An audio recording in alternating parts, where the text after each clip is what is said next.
We're here on deck of Tara, where we've just deployed a rosette. We're currently in Namibia.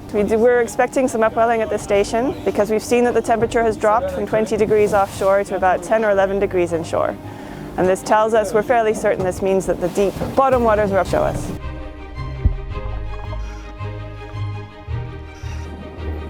We've just recovered the rosette from the water. We've collected water at various depths down to 40 meters. So the bottles are closed, where the scientists are about to start sampling the water from the niskins. Here in Namibia, we get consistent winds. So you get consistent upwelling. You get a lot more nutrients to the surface, but a very mixed water column, which is what we're seeing right now.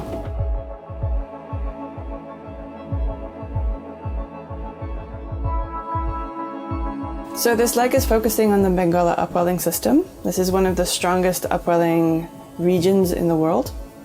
So an upwelling is when you've got the winds coming from the right directions. It's pushing the surface waters away and allowing for deep, nutrient-rich waters to come to the surface. We must study upwellings because they produce a huge percentage of life in the ocean. This is because of the high nutrients at the surface that create phytoplankton blooms that creates the base of the food chain. And they're just here, really close. I've never seen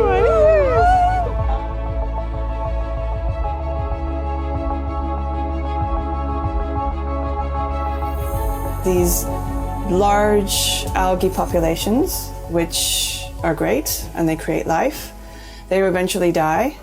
And when they die, the bacteria, so the microbiome in the water column, will suck the oxygen out of the water as they're recycling and breaking down these blooms. This is concerning for us because they are also known to create greenhouse gases such as nitrous oxide, which is about 300 times more potent than carbon dioxide.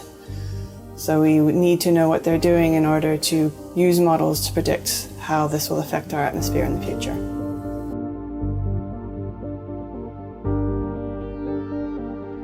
When we consider upwellings and its influence on people, specifically in South Africa, it's very important because it produces a lot of productivity, which feeds many of the fish that are good for our commercial industries, as well as small fishing towns along the coastline of the eastern boundary of South Africa. So understanding upwelling is very important to ensure that we have a healthy ecosystem and that any sort of future climate change or eutrophication that happens from the land to the sea doesn't negatively affect these industries.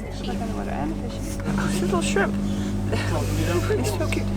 This is things that we typically, as microbiologists, do not see. I'm enjoying this right now, seeing what some macro-sized organisms are in the water and eat the small stuff that we're studying. It's still important to see what's there.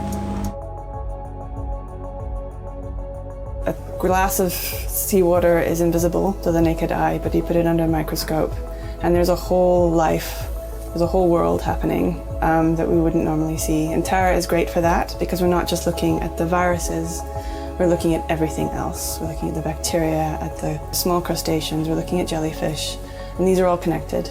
Each size fraction is a bit like a piece of a puzzle. And the more pieces of a puzzle that we have, the better picture that we have of what's going on in the ecosystem. So we must keep sampling.